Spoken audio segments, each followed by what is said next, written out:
Sejam muito bem-vindos, queridos alunos, para a nossa primeira aula do livro do Gênesis. Passaremos aqui um bom tempo, um longo tempo, estudando toda a Bíblia Sagrada, capítulo por capítulo, e abordando os principais temas e tópicos e pontos de cada capítulo da Bíblia Sagrada. E lembrando, aqueles textos de difícil interpretação e compreensão, eu estarei aqui para ajudar você a entender e compreender de uma vez por todas, ok? Galera, antes de entrarmos na exposição do livro do Gênesis, eu queria trazer aqui uma breve introdução para contextualizar vocês, tá bom? Para vocês entenderem o pano de fundo, de como foi escrito esses livros, quem foi o escritor desses livros, ok? Sempre eu trarei esse feedback aí desses estudos, desses livros da Bíblia Sagrada. Então vamos lá. Primeiro de tudo que precisamos entender, quem escreveu o livro do Gênesis? Os 5 primeiros livros da Bíblia, Gênesis, Êxodo, Levítico, Número e Deuteronômio, a tradição judaica e também a tradição cristã entende, compreende e afirma que quem escreveu esses livros foi Moisés. Isso mesmo, foi Moisés.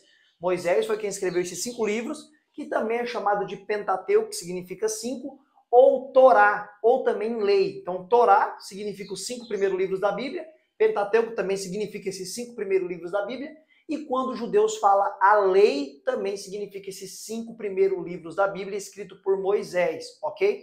Tudo nos leva a entender que ele escreveu esses 5 livros na peregrinação do deserto, lá depois que eles saíram lá da terra do Egito, foi quando ele começou a escrever tudo isso que Deus mostrou para ele, falou com ele lá no Monte Sinai e ao longo também da trajetória de 40 anos que ele passou no deserto peregrinando com o povo, ok? Vamos chegar lá, vamos por partes. Bom, é interessante que o nome desses 5 primeiros livros, né, tem a ver com o que vai ser tratado no decorrer do livro. Por exemplo, livro do Gênesis, no hebraico significa Bereshit, no hebraico é Bereshit. E o que significa a palavra Bereshit? Significa início, princípio ou começo. Então o livro do Gênesis, ele começa falando o início, o princípio, o começo da criação, que Deus formou todas as coisas que há neste mundo, ok? E isso aqui é uma informação que eu acho que é imprescindível para vocês, para ajudar aí na interpretação do livro do Gênesis, ok? Então, tendo dito isso aí, vamos começar aqui no primeiro capítulo do livro do Gênesis. Primeiro capítulo aí, os pontos principais que serão trabalhados nesse primeiro capítulo. O texto começa já falando que Deus, no princípio, criou os céus e a terra, né? E aí tem também embate teológico, isso daqui eu sempre vou trazer para vocês. Eu vou trazer algumas posições sobre determinados textos, determinados assuntos, mas eu sempre vou priorizar a posição majoritária, ou seja, a posição da maioria dos grandes estudiosos, dos grandes eruditos. Eu sempre vou priorizar a posição deles, que geralmente é a mais aceita, ok? Então aqui o texto vai começar dizendo que Deus no princípio criou os céus e a terra estava sem forma e vazia, ok?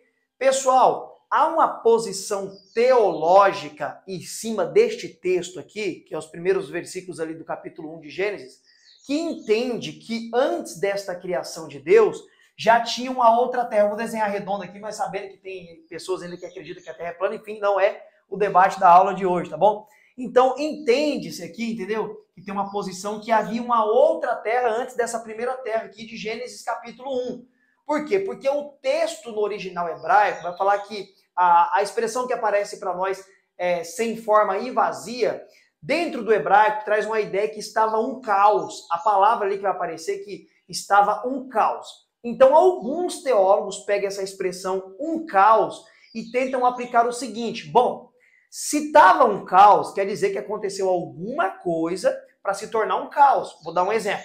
A cidade que você mora está intacta, está bonitinha, aí de repente passa aí pela sua cidade um furacão, né? Ou tem um terremoto, vai bagunçar tudo, vai tirar as coisas do lugar e vai se tornar o quê? Um caos. Por que se tornou um caos?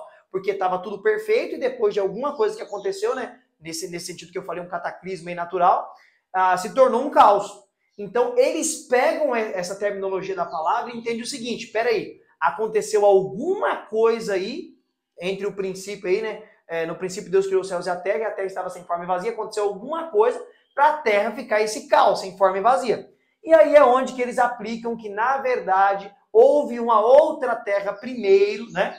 E nesta outra terra que havia antes da agora do Gênesis 1 e 2 para frente, Satanás, Satanás, o querubim, ungido por Deus, segundo o texto de Ezequiel, ele era o regente dessa terra, ou o guardião desta terra. E o nome desta posição teológica, que entende que houve outra terra antes da terra que Deus agora estaria novamente colocando no lugar, né? Tava um caos, ele vai começar a arrumar tudo de novo. Esta teoria é chamada de teoria do hiato ou da lacuna. Teoria do hiato ou da lacuna. É uma posição teológica defendida por alguns teólogos. Porém, de forma majoritária, não se entende que houve uma outra terra antes da terra que Deus já está criando aqui. Por quê? Porque você vai ver aqui na exposição da aula de Gênesis capítulo 1, que tudo que Deus criou na terra, ele criou a partir daqui. Então, se eu afirmar que houve uma terra antes da terra que Deus vai começar a criar aqui agora, se eu falar isso daqui, eu não terei textos para provar que Deus criou essa terra antes e tinha vida nessa terra aqui antes. Sendo que é só que agora, em Gênesis capítulo 1, do verso 2 para frente, que Deus começa a estabelecer a sua criação. Então, biblicamente, não tem como se afirmar que houve uma terra antes da terra. Então, a teoria do hiato ou da lacuna, ela não é bem vista no mundo acadêmico, ok? Isso aqui também é uma dúvida aí que você vai se deparar ao longo da sua caminhada cristã com pessoas afirmando isso. E aí vão falar que Satanás estava ali, e aí Ezequiel lá, capítulo 28 para frente, seria nessa terra, não vai chegar lá. Mas eu não creio assim, eu fico com a posição majoritária que, na verdade, simplesmente aqui quando Deus criou, ele começa a estabelecer todas as coisas no seu devido lugar, colocar no seu devido lugar. É o que eu penso sobre isto aqui, ok? Então, tendo dito isso aí, Deus começa a criar, a mandar a própria terra produzir tudo aquilo que ele queria que ela produzisse. Mas, logo aqui nos primeiros dias da criação, vai ter algo também que é muito curioso, pessoal. Veja bem, Deus fala, através aqui de Moisés escrevendo, que já no primeiro dia da criação, quando ele começa a fazer separação da água, da terra ali, já teve manhã e tarde. A palavra tarde ali, que pode ser também descrita como alvorada, né, entardecer, alvorada, dá-se a entender que já é noite, né? Porque o próprio texto diz que já teve mais ou menos o início da noite. E aí gera uma grande dúvida, por quê? Porque só no quarto dia da criação é que Deus vai criar os grandes luminares. O sol para governar o dia e a lua para governar a noite. Então, no quarto dia Deus cria o sol e a lua, pessoal. E aí, como que nós vamos sair desta grande incógnita? Como pode ter tido dia e noite no primeiro dia se não tinha sol e não tinha lua? Porque precisa do sol para iluminar, para ter dia, e da lua na noite para clarear, para ser a noite não ser só trevas. E aí, como resolver isso? Bom, vamos lá. Tem algumas coisas aqui muito importantes que vocês precisam aprender hoje. Vamos lá. Alguns cientistas já cogitaram que, na verdade, o Sol, ele teria apenas o poder de aquecer a Terra, trazer calor para a Terra. E não teria a possibilidade de trazer luz para a Terra, pessoal. Não teria essa possibilidade. Já foi isso daí cogitado por alguns cientistas, ok? E veja bem, veja que curioso.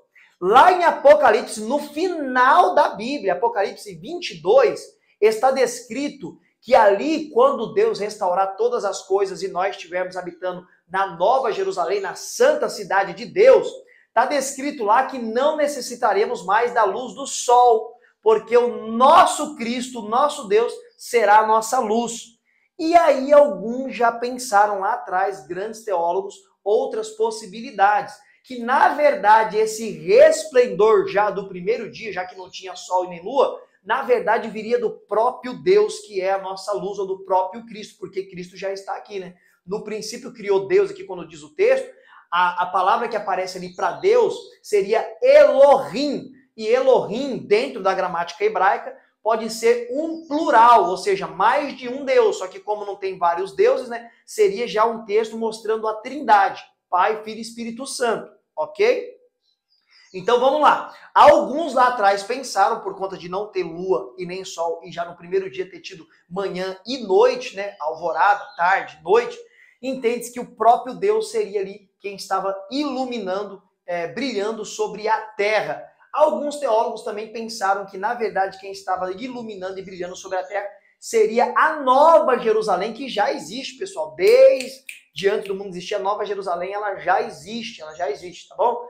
Ou também que seria os anjos, né? O resplendor dos anjos iluminando a terra. O próprio grande teólogo do século IV, chamado Agostinho de Hipona, pensou sobre isso e falou que, na verdade, quem iluminava a terra no primeiro dia por não ter sol e nem ter lua, seria a Nova Jerusalém com seus anjos. É o que alguns pais da igreja pensou. E esta ideia mesmo aí de Apocalipse 22, dizendo que não vai ter mais sol, o próprio Deus será a nossa luz, reforça essa ideia mesmo que realmente o sol não teria poder de iluminar a terra, mas apenas de aquecer, e seria Deus que estaria iluminando a terra hoje, para nós, desde do primeiro dia da criação. É uma possibilidade bem legal. Eu não sei se você já tinha ouvido essa possibilidade, mas é uma possibilidade, ok? Pessoal, também é muito importante detalharmos que a Trindade ela está totalmente em conjunto aqui, a partir do primeiro capítulo de Gênesis. Como eu acabei de expressar para você, no princípio criou Deus. Deus ali é Elohim, né, já mostrando a Trindade. E logo na sequência diz que o Espírito de Deus pairava sobre as águas,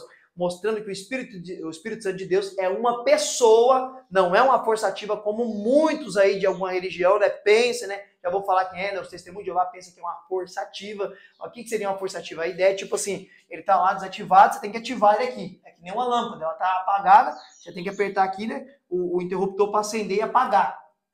Não, o texto mostra que ele tem vida própria nele mesmo e ele pairava, ele voava, se movimentava sobre as águas. Então a Trindade já está presente aqui na criação.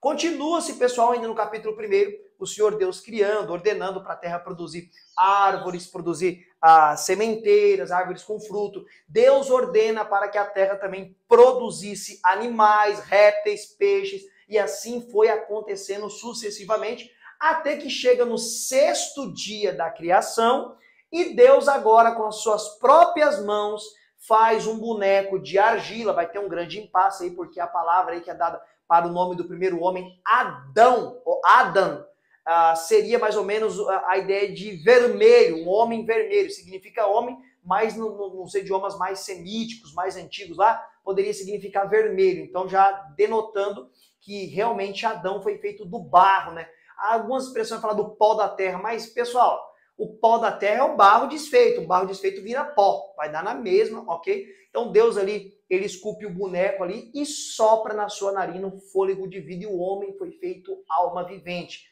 E é muito importante que você entenda que o homem é a coroa da criação. No 6º dia, Deus, ele cria o homem para ser a coroa da criação. E isso aí é descrito no capítulo de número 1, pessoal.